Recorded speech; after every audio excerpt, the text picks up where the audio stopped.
When they contacted Maxwell Frost several times, he did not respond, does not want to answer. He sends automated responses. Most people said that the party changed. The party did not change. 2,400 babies that are aborted a day. This is a kid. This is someone who does not understand the basics of economic. Just when all this stuff happened with the Springfield thing, he then became a Haitian descent. Then in his first run back in 2022, he was mixed. He was black and white. Hello, everyone. Welcome back to another video with On Point Politics, your number one stop for all things polling and election analysis. And today we have on Willie J. Montague, who's running against Maxwell Frost in Orlando for Congress. So go ahead and introduce yourself.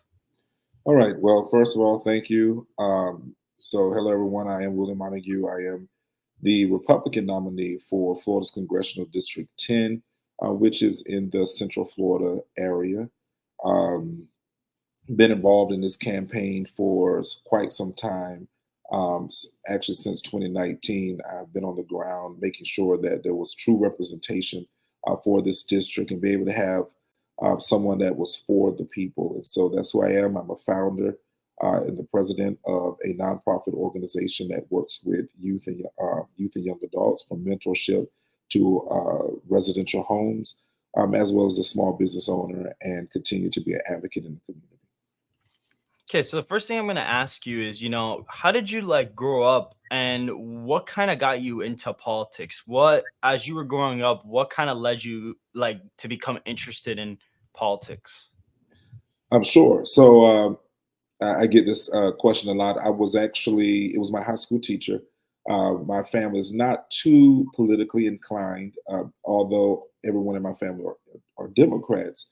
They're not politically inclined as far as, as much as I have been. I think my mother said that my grandmother was a poll watcher back in the day. So my high school teacher came to me and brought me a piece of paper that outlined different platform issues, and it did not show what the titles were, Democrat or Republican. He just said, "Willie, I want you to read each one, and I want you to share with me what you think, or point to the one that closely relates or lines with your morals." And of course, it ended up being the Republican Party. Now, me being excited, we had church that night. I ran to church and was like, "Hey, I'm a Republican." That did not go over well. I am here today and have been actively involved with the Republican Party since the age 14. I am now 36 years old. So I've been involved quite some time, and I'm just an advocate for the good old fashioned, as I like to call myself, a Frederick Douglass Republican, and just the good old fashioned foundational principles of the Republican Party. Right. And I want to touch on something you said. It's very interesting because you said you read both party platforms and you happened to align with the Republicans. You were excited and you went to go tell everybody at church, and everybody kind of got mad at you. Probably, I'm assuming that it's mostly African American, Democrat aligned church, as I'm assuming that's what it was. So my question is, why do you think African Americans voters, why do you think those kind of voters shifted from being more competitive? Because they used to be a competitive voting group in the early 1900s. They were more Republican before that. They kind of slowly shifted in the early 1900s. And then after the civil rights movement, they kind of just shifted towards the Democrats, even though really the Republicans were the ones that actually got the Civil Rights Act passed. Because I'm not too sure, but I think that they basically overrode. There were so many Republican congressional seats at the time that they basically overrode the presidential veto that could have happened for that. So what do you have to say? What do you think really caused the Democrats from going from a competitive voting group to more of a Democrat stronghold group? So I'm going to tell you this, and this is going to be some fact dropping that most people may not be actually aware of, and it may actually shock you when I finish explaining this. You're absolutely correct that during that time, during the civil rights era and before that blacks voted Republican. Most people said that the party changed. The party did not change. What happened was is that during that civil rights, the bill, the act that was coming out at that time, there was someone named Barry Goldwater. And Barry Goldwater came out against a part of the civil rights bill that was not constitutional. And I want this to be very clear. So he did not come against or did not vote against the fact that there needed to be civil rights for blacks. He voted against a part of the bill that was not constitutional. Okay. He was a constitutional individual. And so when he did that, they began to name him Mr. Conservative.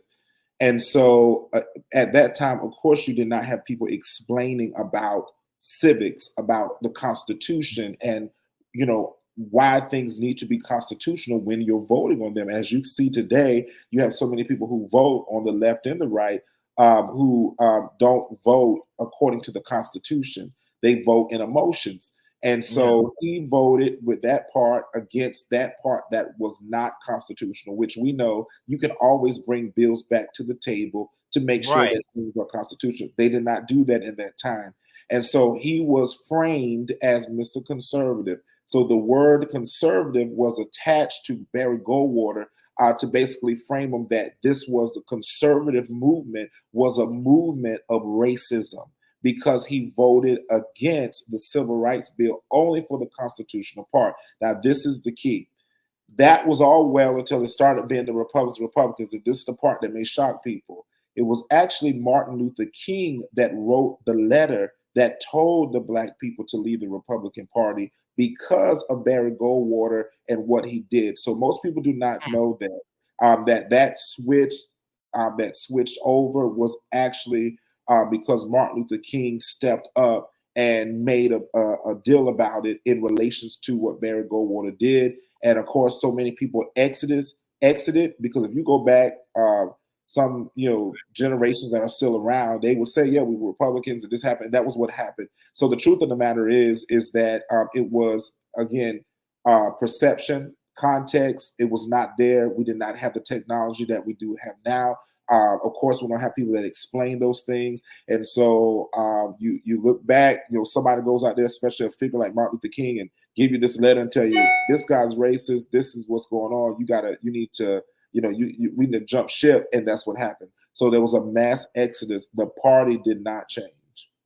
No, and I knew that the parties never switched, but it was really interesting because I thought that he was again. I didn't even know that. I thought he didn't vote for the Civil Rights Act, period. I didn't know that there was something in it that was not constitutional or that he felt like wasn't that he voted against because of that. Because if we look here, these were the electoral implications from that election where Lyndon B. Johnson went on to win a decent amount of electoral votes. And funny enough, the only states that Barry Goldwater won were actually the southern traditional states, and he didn't even win all of them. He won a few of them, but not even a lot of them. And really, what happened afterwards is that they went right back to voting for the third party Wallace candidate. And then, Nixon did well, but then Jimmy Carter then went ahead and won the entire Southern coalition except for Virginia. And here they went Republican for Reagan, but it was close. Then it was a landslide year. And then you still kind of had some, blue parts here. So really, unlike what most people say, it was the 2000 election, or really even 2004, was the first time that the Republican Party actually relied on the South as a voting coalition. So people that say that the parties switched after 1964 doesn't the argument really doesn't hold up. You actually see here that Democrats protest voted against the Democrat because he was to the right of their platform at the time based on civil rights. That's why the third party candidate here actually won electoral votes. So I kind of wanted to show that to basically prove your point about that. Now, going on the campaign trail, really traveling through a very, Democrat area, it must be, somewhat tough considering that Maxwell Frost won by 20 points last time. But clearly, we're in a different political environment. It looks like, according to the early voting data in the state of Florida, things are looking really, really good in Florida right now. We can actually pull this up here really quick. In the state of Florida, Republicans are up in the early and mail-in vote combined by 8 percentage points Right. right now, which is very, very astounding for the Florida GOP. It really shows that there's been a big shift. But I want to show you this because I actually want to pull up Orange County so we can kind of look at what's going on here to show that there really is a movement, but it's actually not loading right now for whatever reason. But either way, what do you see voters are really caring about right now? What are voters that are mad about, Maxwell Frost and things that they say about him that they're upset about that he didn't deliver on? What are they talking to you about? And what do you have to kind of offer for those problems? Well, surprising enough, we have a huge, pretty large Haitian community here, and Mhm. the Haitian community is upset at him because he did make some promises that he would put some Haitian Americans on his cabinet per se, and he did not do that. So they're upset with that. Also have those that he was a big proponent of fighting for affordable housing, fair housing. I have been working with a community here in the district where there are 57 individuals who have been evicted because they have went from $1,000 rent in a place that is considered affordable housing, and they Mhm. have had their rents increased about 4 to 5 times in this year alone, putting their rent at about $1,700. When they contacted Maxwell Frost several times, he did not respond, does not want to answer. He sends automated responses, and says that this is not a federal issue when fair housing indeed is a federal issue. And he campaigned on affordable housing. So if it was not a federal issue, then why did you campaign on it? And then the other thing is that he has, which I am a big proponent for, having a nice, beautiful planet and the environment. But he has said in one of our debates that we had early on during the primary time that the biggest threat to America is the climate crisis, not the economy, not the fact that you cannot afford groceries, gas, that you are seeing, 10 to 20 times more increase in the things that we normally enjoy as leisure and able to enjoy our quality of life, but that the sun is getting too hot. And that is why your grocery bill is too expensive. So those are some of the things that people are coming to me with, is that they're like, this is a kid. This is someone who does not understand the basics of economics. He doesn't understand the basis of to really be concerned about the community. I think that he feels like because he has used the fact that he is a Cuban descent, that he's going to win that over, and the Hispanics are going to get out and vote for him. And just when all this stuff happened with the Springfield thing, he then became a Haitian descent. So I absolutely have no clue. And then in his first run back in 2022, he was mixed. He was black and white. So it's very That's actually interesting. what I remember him as. I remember him as mixed. I remember that's what I would hear all over the media, him say it. Yeah, I remember when he won, I literally read articles saying, "Oh, first Gen Z mixed congressman." That's literally what I read. yeah, So and I that's what haven't he goes seen by. that. So I he's haven't seen those, but I would assume that those are true. But yeah, it's kind of like the Kamala Harris thing where she was exactly. Indian when she got elected. I mean, you could literally pull up the articles. It says she's the first Indian American senator, and Mhm. people will say, well, actually, there was probably, because it's like the whole thing is, oh, there was already a black senator before her, so she couldn't say that. Well, she could have said she was the first African Indian American senator, and then she could have said, I'm the first Indian, like African Indian American vice president, but she didn't say that. She just said that she was the first black vice president instead of saying, "Oh, I'm the first African Indian." And even she's not even African; she's Jamaican. She's really Right. the first Jamaican Indian vice Yeah. president. But so, and it's like really, so it's kind of this. It's kind of the same thing Yeah, and that with that. and people see through that. Now, the thing what I would say is, and I hope that people listening is that they realize how important these matters are, and that it's not about blue or red when it comes to this. It's about common sense and getting back down to the common sense approaches to the American way. And so, a lot of people are against Trump so much that they will vote for Harris, not necessarily that they're voting for her, they're voting against him. And that's where we're getting into the weeds, why we need to really focus past personality and look at who is going to better us to go forward as the United States of America. And likewise with Maxwell Frost. We can't just vote for him because he's 27 years old, he's a Gen Z, and he comes up with all these concerts, and he plays the drum. What does he actually have to offer? As I mentioned several times to people that okay, I helped get an office here in Orlando for the passport. Well, that was actually something that Senator Scott initiated, and that he's riding on the back of Senator Scott. And so, he doesn't have any original things that he has sponsored or came up with that he can actually stand on. Everything is a copycat or a follow through of other people that have actually put the work in for those things. Right.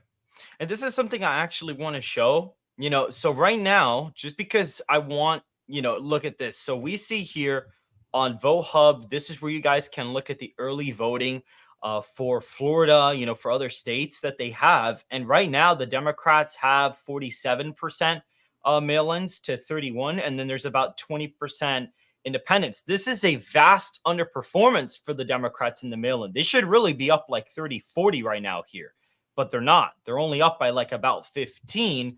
And so clearly what Willie's talked about, there is some sentiment of voters being mad. And a lot of that, splitting from the Democrats, the reason why their vote share is a little bit lower is because a lot of them are now voting as nonpartisan affiliated here at the 20% mark here.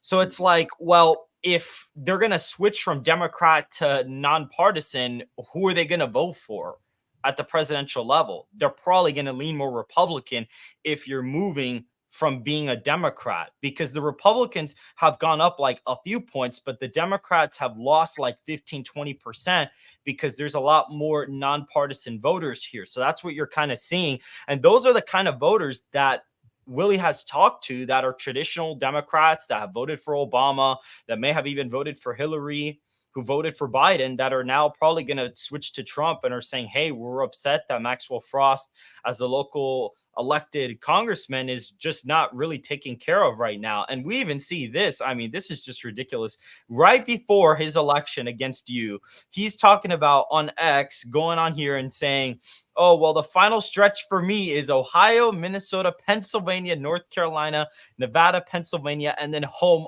till election day. So not Florida's 10th congressional district the entire time until election day.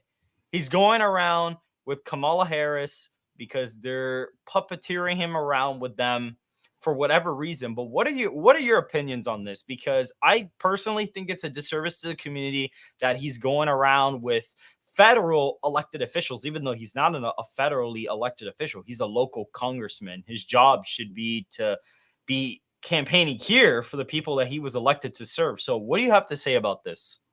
I think it shows just where he feels that he has it in the bag. And to me, it actually shows where he doesn't believe he has to fight for the vote. Now, what some people may say, this is a slap to Republicans because he doesn't have where it really a slap to everyone in the district, because it means that he has jumped ship, went to all of these places, and are not. He's not campaigning here in his own backyard. These were the same people that he had to really labor for in 2022. And now here 2 years later, he feels like, oh, you're just going to vote for me anyway. Who's not? And that's where I think that he's going to miss it. I've seen a lot of people upset with this, and he literally, we've had someone that spoke to one of his staff members, that's actually his aide in the office, and shared literally that he will not be here until election day. And so that Wow. is quite alarming over these next couple of week or so, that he is literally going to be gone up until election day. Wow, that's honestly that's incredible to me. It's just because it's like you were elected to serve the people in your district, not going to campaign across the United States for what? I haven't even seen him at a campaign rally with Kamala Harris. Not like she has any more on her schedule, Right. because there's 2 weeks left, and they know that she's tanking right now. They know she's down in all the battleground states. So she's barely scheduled anything. So what is this for? Why is he going around the country doing nothing except probably talking to the people he's beholden to there at the Capitol in Washington, D.C.? But before we kind of close this out, what do you have to say to voters that may not exactly align with the Republican Party, maybe are like, oh, I'm not going to vote for him, like automatically just rule you out? What do you have to say to those voters that may not initially be open to voting for you? That what do you have to say to them? So, if anything, people that have known me, you research me, you'll see that I absolutely, I am a Republican, but I am a person that I like to say of justice. And so, when it's wrong, it's wrong. Whether it's wrong on the Republican side, it's wrong on the Democrat side. And I've quoted this over and over. Dr. Ben Carson has stated several times that an eagle has two wings, a right wing and a left wing, and it takes both to fly. I believe right now what we're seeing in this country is that we need to be able to unify. That doesn't mean that's stopping my morals or that that's crippling what I believe in, because I'm not going to move from those standards that I have to represent my district as well as the United States on the ballot or when it's time to vote. But what I would say is that if you're on the fence, I want you to think about your family. I want you to think about your country. I want you to think about the last 3.5, 4 years now of what has happened to you, and have you seen anything that has changed where you can say we are in such a better place now. We just don't want to be going anywhere other than forward. That's when you should step back and say, wait a minute, that is not true. We have not seen anything that has allowed for the American people to say that we are really moving forward. Everything is not a build back better. That was the whole initiative of Biden.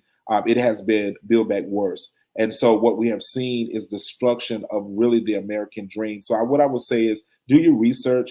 Google me. I'm all over the place. See the work I've done in my organization, in the community. I'm very outspoken, but I'm outspoken for anyone who has been done an injustice. Those families and communities, those 57 people that I'm talking about in the Paramore community, they're straight up. They'll tell you they're Democrats. They voted. Most of them voted for Maxwell Frost. Most of them voted for all of the Democrat leadership that's in Orlando. But when I showed up, I continue to show up, not because it's election time, because it's natural for me.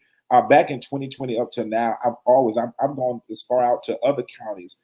We've had back in 2022 when the district, you were able to get petitions to get on the ballot from all over all over the state of Florida. And I had at least about 40 of the 67 counties where there were people who were supporting me because of how much work I have done across the state. And so what I'm saying is that the work for me is actually real. It's not something where I'm just showing up because I want you to vote for me. I never even asked those people in that community to vote for me. I'm saying I will listen to you. I told them straight up, I'm not your elected official, but I will be the voice for you as much as I can, and do what I can as the person who, as well, is a constituent of the district, even though I'm running for office. So I would say if anyone's on the fence and want to know, the biggest thing to do is know who's going to be there for you. As I said, Maxwell Frost has turned his back on several of the communities, especially inner city communities, where he thinks that he can strong arm our race in because he feels like he has it locked up. So go out there, let your voice be heard, do your research, don't shy away from being different.